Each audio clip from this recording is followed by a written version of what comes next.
This time on Tasting the Peninsula, you might see a shell game when it comes to oyster stout. And of course, anytime you do an oyster stout, people ask, how do you get the oysters there? You'll discover how one man can do it alone in a brewery. You know, try to brew really no more than once a week. And I mean, part of it is brewing never is one day. It's always actually about 3 to 4 days of work. And Jeff will comment on the beer gear. It's a very interesting process you've got. Yeah. And you will see Eric follow instructions. Basically, I don't move for a couple of seconds after. Oh, sure. Because they told me to. Okay, fair enough. All of this and more this time on Tasting the Peninsula.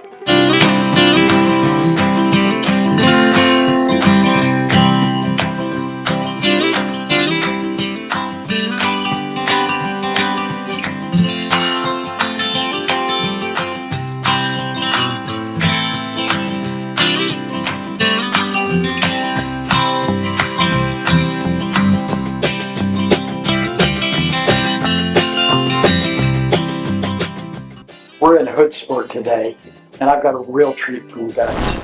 Potlatch Brewing with Cody Morris of Epic Ales fame in Soto's neighborhood of Seattle, and just renowned for making extraordinary beers.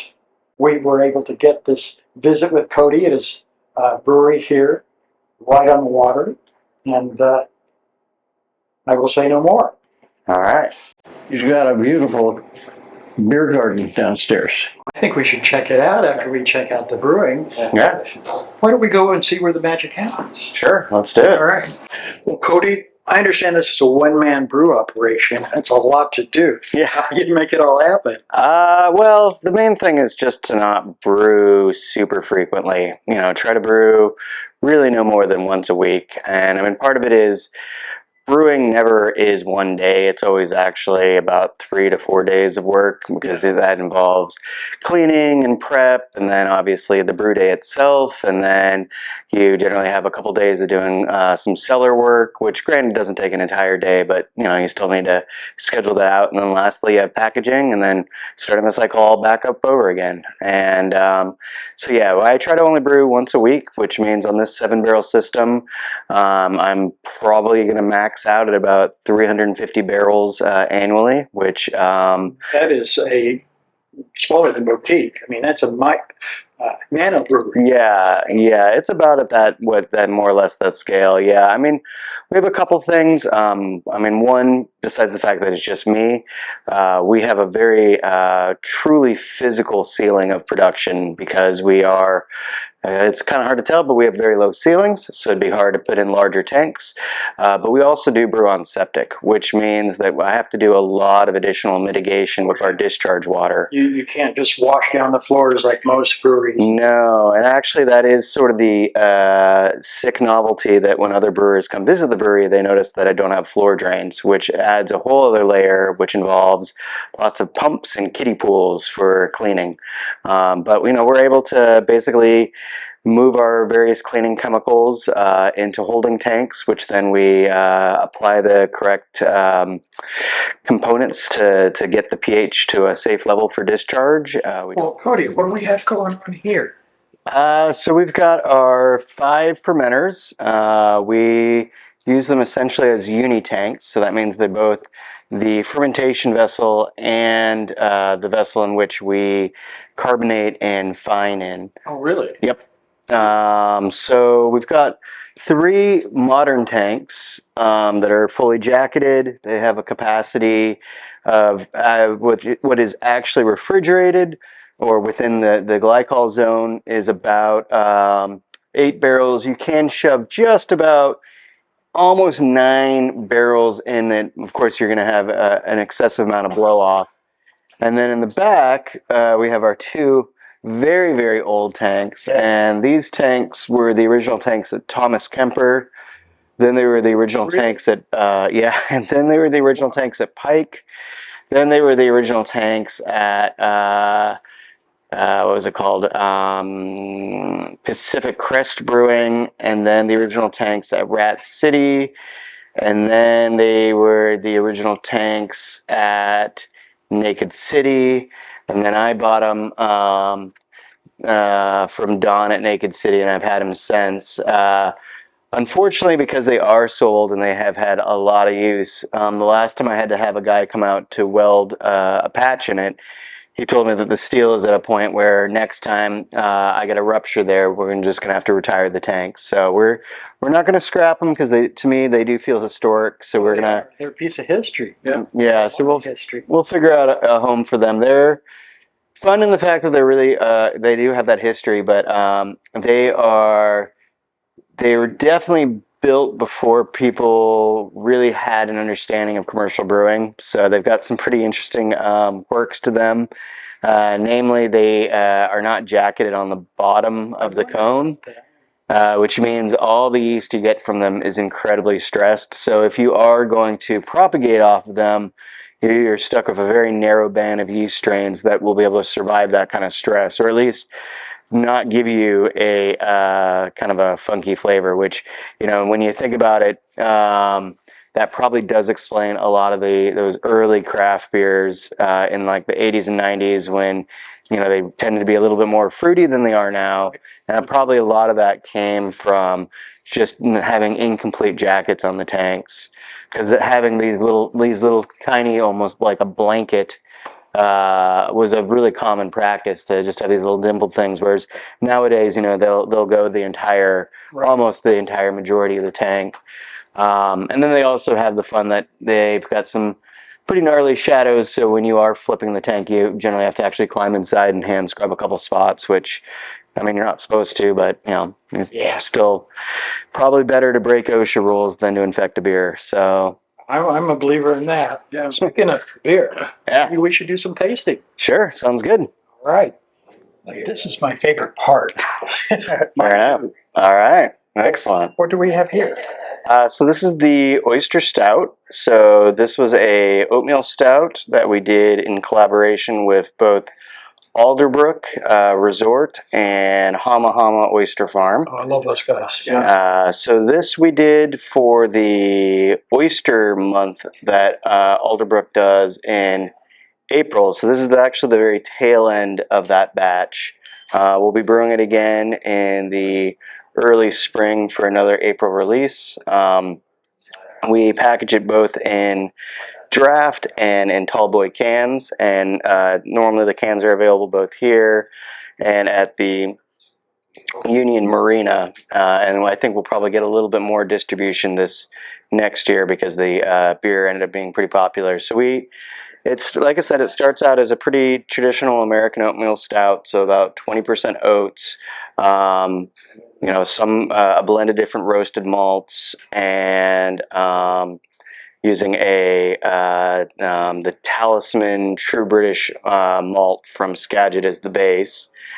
And then it is fermented with a British ale yeast, and of course, anytime you do an oyster stout, people ask, how do you get the oysters there? So we got about 10 dozen oysters that we shucked and basically put in a large mesh bag and put that into the kettle during the boil. What fun. Yeah. A lot of work. It was a lot of work, yeah. And it was great creating something like that. Yeah, and then we also used oyster brine that we got from Hama Hama. So basically, when Hama Hama is doing their smoked oysters, they do a small parboil to them, and then that just creates this incredibly strong oyster liquid. So we added that to the kettle. Oyster stouts are always really interesting because when you're brewing them, the brew house smells like you're like a fish shop or something like that. But when it actually ferments out, the flavor is actually really subtle. And I've brewed a lot of oyster stouts, and I've tried a lot of oyster stouts, and I'm still not 100% sure how you can get something to taste super oystery. It always ends up being this kind of subtle salinity, sort of just an umami kind of flavor. But subtle and briny is not a bad thing. Yeah. Number 11. 6. There it is. Mm. This is extremely smooth and delicate. I was expecting maybe more roasted flavor, Mm. but I like the little bit of brine in there. This is my first oyster stout, I have to admit. I like it. Yeah, I mean, it's a pretty clever way of dealing with some of the limitations that roast malts have. Because, I mean, just, kind of a basic cooking trick is if something seems a little too sour, you can either add salt or sugar to balance that out. And you're kind of dealing with the same idea, is that roasted malts inevitably will lower the pH. Okay. And so oftentimes, if you're not doing some sort of correction, your stouts can oftentimes come off a little sour, or have a little bit of a twang to it. Right. There's a lot of breweries have come up with really novel ways of dealing with it. Guinness is really famous for using the nitrogen gas blend, which nitrogen, because it will not bond to a liquid, you don't get carbonic acid. It's completely inert. Right, and so what that means is you're not getting that sort of twangy flavor you normally would get from a roasted malt, particularly considering that they're dealing with relatively low pH water to start with. No alcohol. Yeah. What, 4.5? Yeah. So the oyster stout's really kind of developed as a way to correct for that sort of twangy sour flavor. I had no idea. Yeah. And so that's. This is worth a second sip. Yeah, it's fun. It's really nice with fresh oysters. Just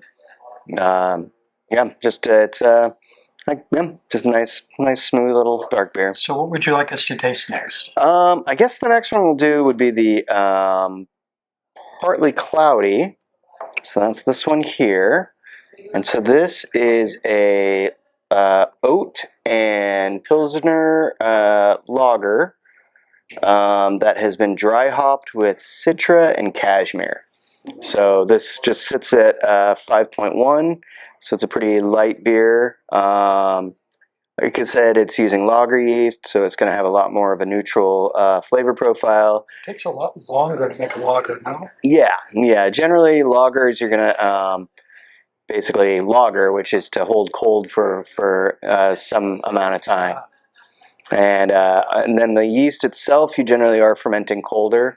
And so the colder something ferments, generally the slower it's going to go, just because you're not actually giving the yeast an ideal environment to do its thing. Yeah. So, yeah. Making it struggle.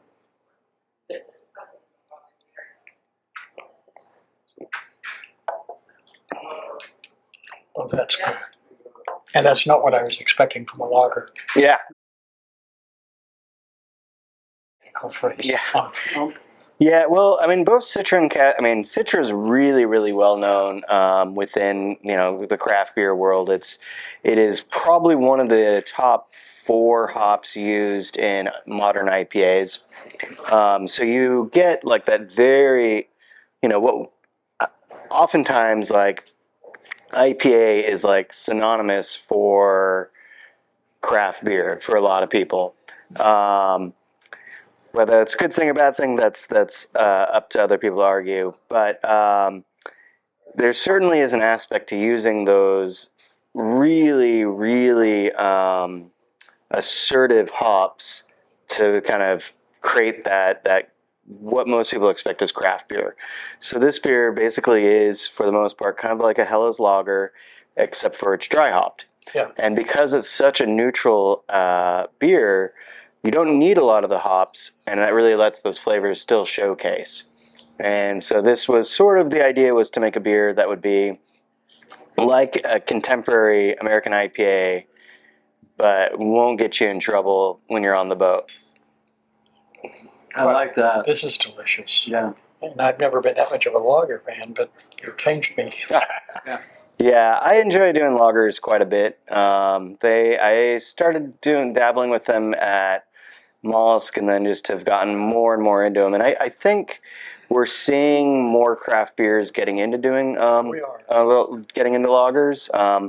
They do add just like a kind of a fun twist compared to most ale production, and there's just a lot more I think because it was neglected for so long within the industry, it feels like unexplored territory, which is really exciting. Actually, I agree. And, most loggers the new loggers have this beautiful, clean taste to them. And I won't talk about the other old ones. Yeah. Yeah, well, I think what happened with a lot of people is they kind of rediscovered, European lagers, and not necessarily something like Heineken or Stella, but thinking more like Spaten or Budvar or some of those other kind of higher end brands out there, and you get to try those and suddenly realize, particularly if you get to actually go there and try them when they're really fresh, and you do realize that there is actually something incredibly beautiful about a fresh, well-executed lager. That's where you can really taste the malts. The hops are very transparent. I think we always had the rough thing that for most Americans, our experience of lagers are those macros, which they are built around producing as fast as possible. Cheap So ingredients and fast production. yeah. So. Wow, this is beautiful. Yep. What are we going to try next? Well, I think we'll try that red IPA next, and then we'll finish with a seltzer. I'm very curious about the seltzer. Yeah. But I'm also very curious about the red IPA. So this is the red IPA. When we first opened, I was asked by a lot of regulars if I was ever going to do a red or an amber. And I mean, the rough thing is, from my past several years of brewing in Seattle, I had kind of written off those styles because they're just not very popular in the city. But out here, it's kind of fun because people are still into those sort of more classic styles. This one, though, is not very classic. It's using a Queek yeast. I did this technique that's getting more popular of mash hopping. So you're actually adding the hops with a portion of the malted barley and doing a proper mash with that, because the enzymes will actually help break down those oils, and so they become more soluble, which means the yeast, when it ferments, will now have more oils in suspension to do what's called biotransformation, which is essentially where you're getting those like really assertive fruit flavors that you normally associate with like modern IPAs. Doesn't that dilute the flavor of the hops, though? Do you have to re-hop later in it? Oh yeah, absolutely. Yeah. It's just another step of where you're adding hops. I didn't know about the oils. That's where the aromatics are. Exactly, yeah. And more importantly, those oils have compounds that get metabolized by the yeast. So yeast don't just metabolize sugar, they actually are metabolizing all sorts of things in there, yeah. Oh. So this is just incredibly fruity with a little bit of that kind of classic toffee caramel finish. It's dry hopped with, I'd have to double check, but I think it's dry hopped with Citra, I think. I've got it written down right here.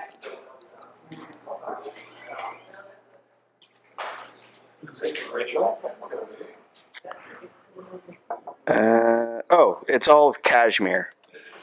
And cashmere is a really neat varietal. It's got a very heavy melon kind of flavor. See, I'm not that familiar with cashmere. Yeah, it's slowly gaining popularity. Like it's been around for a while, but I feel like it's only in the last couple of years people are kind of discovering it. I think that's pretty common with hops, where one hop will be incredibly popular. Everybody's going to buy that. Everybody jumps on that bandwagon. And it's incredibly difficult to get. So then people will start experimenting with other hops, and then they discover that's cool. So we'll see if everybody catches on with cashmere. But I really like it because I think it's got a very clean bitterness with just a really pronounced kind of melon, grassy flavor that I find really nice. I didn't pick up on the melon until you mentioned it, but yeah, and there's just so much going on in this beer. I mean, I really like. What are the IBUs on this? This one's probably about 45 or so. I was going to say 50 or 60. Yeah. Always hard to tell because there are some roasted malts, so that's going to give it a little bit of that tactile edge as well. And like I said, this is done with this Norwegian farmhouse yeast, which is very interesting because you ferment it incredibly hot. So this was fermented at about 102 degrees. That is. Yeah. So does this have the, some saisons have, well, by definition, have that, you said Brettanomyces? There's no Brett in this, no. I was going to say, I didn't pick up any. Yeah. From Yeah. all my years in the wine business, that's an off flavor for me. Yeah. And it really was hard for me to wrap my head around a farmhouse Belgian ale. Yeah. I kept drinking until I got it. Yeah. Hey, I have to tell you, there's so much beautiful art here. Are these local artists? Yeah. Every piece is from someone who lives probably about 20 miles away at most. Nice. I especially like that painting there. And a pachinko machine. Yeah. I mean, damn. Yeah. That's exciting. Oh, I like the drinking octopus. And it's even got a little ship in the bottle. Yeah. Nice. Yeah, that's done by an artist who does all the murals you'll see in town have been done by Haro. Nice. All right, you guys ready to try a Yeah. cherry I'm seltzer? excited to try this. So, one of the things you'll notice is most hard seltzers are generally the color of water. Yes. But they will also be incredibly brilliant. So this is, perfectly clear. Beautiful color. But it does have color to it. And the reason being is rather than doing a hard seltzer where I make the hard seltzer base and then I add an artificial flavor to it, I actually used Bing cherry juice and cane sugar for the actual ferment. So there's no added cherry flavor to it. It's just whatever cherry was initially there for the ferment. And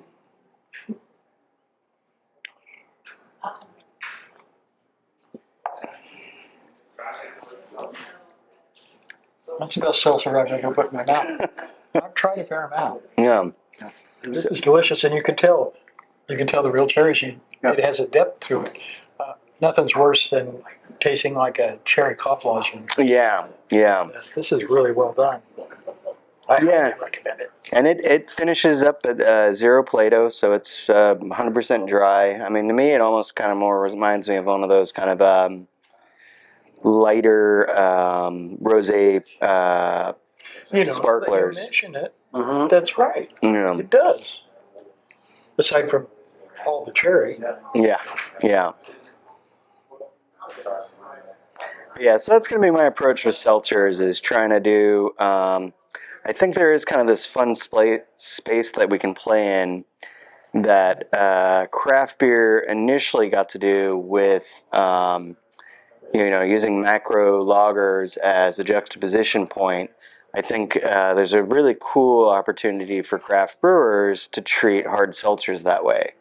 Because what everybody's used to is this very refined but equally bland and artificial, and we can now sort of bring the real flavors to people to try. And I also like, to me, in my ideal world, every bar would kind of look like a sci-fi movie or TV show bar where people are drinking brightly colored things. Hey, I'm all into that. And so, so I'm really excited to play around with different fruits that add different colors and just see if we can get something, when you try our seltzers, they're just a little more out there. Well, I would say this has more flavor than a lot of seltzer that I've had.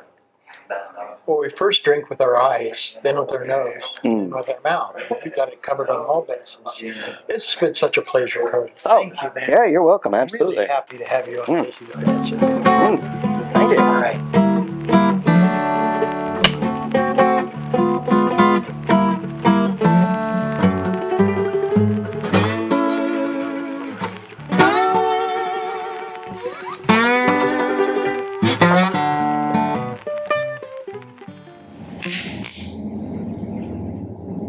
Welcome to Tasting the Peninsula. Today, we're in Hoodsport, and we've got a real treat for you.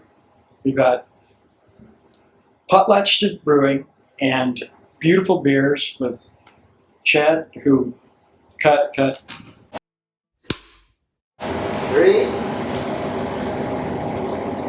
We're here today. Cut.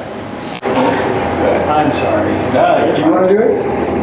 No, I can do it, but You've never done it. Do it, Jeff. yeah. Yeah. I want you on yeah, we are here. Where are we at? Hoodsport? Potlatch. Potlatch? Yeah, in a Okay. face mask. With Cody Morris.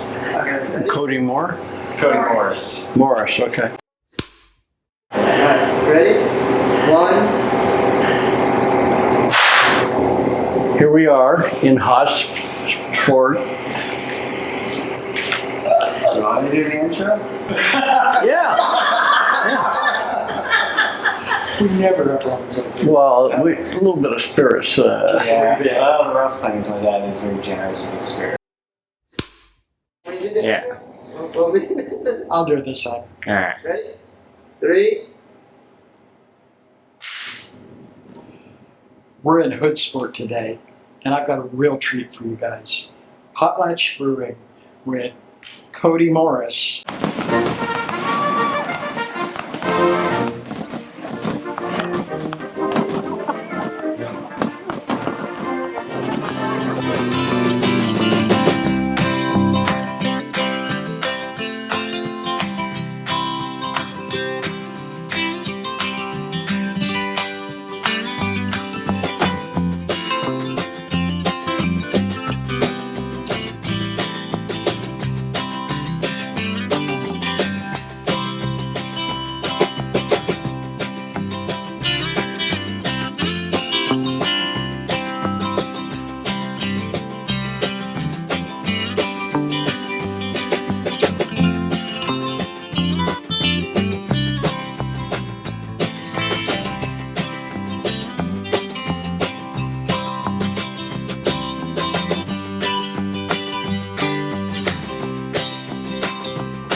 This is where grape wine starts, in the vineyard. The coastal appellation in Washington State is difficult to grow grapes as well as, say, in California or in Walla Walla. I mean, these vines are 9 to 10 years old. They're not quite as big, but they struggle for every ounce of flavor. It seems like the harder it is for a vine to grow, the better the wine comes out in the end. Making sure that you get small yields, take care of the grapes all year they grow, then they work their way into the fermentation vats and such. By having control over every bit of the process, James produces an extraordinary wine.